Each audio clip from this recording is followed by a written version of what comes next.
Hello नमस्कार साथियों, आप देख रहे हैं मेरा यूट्यूब चैनल कौप भानु चौधरी। साथियों, आज अपन बात करने जा रहे हैं राजस्थान पुलिस की तैयारी कैसे करें, सीईटी पास कैसे करें, सीईटी में 40% नंबर कैसे लाएं, उनमें आप जो उसकी योग्यता है, उसके बाद आप कंपटीशन की तैयारी कितने साल से कर रहे हो और आपकी योग्यता क्या है, इसका सिलेबस क्या है, उसके बाद आपको कोचिंग करनी चाहिए या नहीं, कोचिंग करनी है तो ऑनलाइन करनी चाहिए या ऑफलाइन, उसके बारे में बात करेंगे। उसके बाद मैं आपको बताऊंगा कि नोट्स कैसे बनाए जाते हैं और ओल्ड पेपर्स है जो पुरानी परीक्षा में आए हुए प्रश्न है वो पढ़ने चाहिए या नहीं, वो पढ़ने हैं तो कौन सी बुक्स लेके आनी चाहिए। उसके बाद सबसे महत्वपूर्ण चीज होती है करंट अफेयर्स। करंट अफेयर्स रोज पढ़े या महीने भर में पढ़े, साप्ताहिक पढ़े, कैसे पढ़े वो बताऊंगा मैं आपको। उसके बाद साथ ही मैं बताता हूँ कि आप सभी जिसकी भी तैयारी कर रहे हो उसका टारगेट एक को एक रखो, एक होना चाहिए। चाहे राजस्थान पुलिस हो, पटवार हो, ग्राम सेवक हो, सीईटी हो, कुछ भी हो, एक टारगेट लेके चलिए आप। उसके अंदर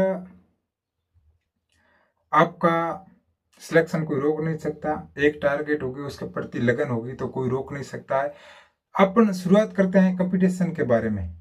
साथियों, जो साथी 12th करके आए हैं 1-2 साल में, वो इस कंपटीशन के अंदर नए नए हैं, उनको अभी तक पता नहीं है कंपटीशन कितना है, क्या है, अगर कैसे पढ़ेंगे तो नौकरी लगेगी, इसमें परीक्षा है, परीक्षा कैसे होती है। जो 4-5 साल से तैयारी कर रहे हैं उनको तो पता है असफलता ही सफलता की कुंजी है, ये आप सबको पता है। जो व्यक्ति असफल होता है वो सफल व्यक्ति से ज्यादा सीखता है हमेशा। तो अपन बात करने जा रहे हैं योग्यता के बारे में। तो सीईटी है, उसकी एक तो 12th पास योग्यता है और एक ग्रेजुएट है। ग्रेजुएट वाले का फॉर्म फिल हो रहे हैं, तो आप अगर ग्रेजुएट वाली के सीईटी के बारे में आप फॉर्म फिल कर रहे हो, उसके बाद आप तैयारी शुरू करेंगे या आपने तैयारी शुरू कर दी है, तो आप एक चीज का हमेशा ध्यान रखें, जितनी भी परीक्षा हुई है पीछे, राजस्थान पुलिस की है, पटवार है, ग्राम सेवक है, आरएएस है, कोई भी परीक्षा का पेपर पीछे नहीं रहना चाहिए। पुराने पेपर्स जितने भी हैं उसकी बुक आती है, मुमल की बुक मैं पढ़ता हूँ, मुमल की बुक्स है, बहुत बढ़िया बुक्स है, वो आप पढ़ने से बहुत बड़ा फायदा होता है आपको। उसके बाद आपको मैं बताऊंगा करंट अफेयर। तो साथियों, मेरा शेड्यूल रहता है, मैं सुबह उठते ही 7 बजे से 8 बजे के बीच हमेशा करंट देखता हूँ। कभी कभार अगर लेट हो जाता हूँ तो शाम को देखता हूँ, पर प्रत्येक दिन एक करंट अफेयर की क्लास रोजाना देखता हूँ। इसके बाद अपन बात करना चाह रहे हैं कोचिंग। ऑनलाइन कोचिंग करें या सर ऑफलाइन करें। अगर करनी है आपको कोचिंग साथियों तो आप ऑफलाइन करिए, ऑनलाइन के अंदर कुछ नहीं है। हमने तो खूब धक्के खाए हैं, इसलिए मैं बता रहा हूँ, मेरा साथी कोई पीछे ना रहे। ऑफलाइन में अगर ऑफलाइन कोचिंग एक बार करनी चाहिए, एक बार करने के बाद कभी कोचिंग की कोई ज़रूरत नहीं होती है।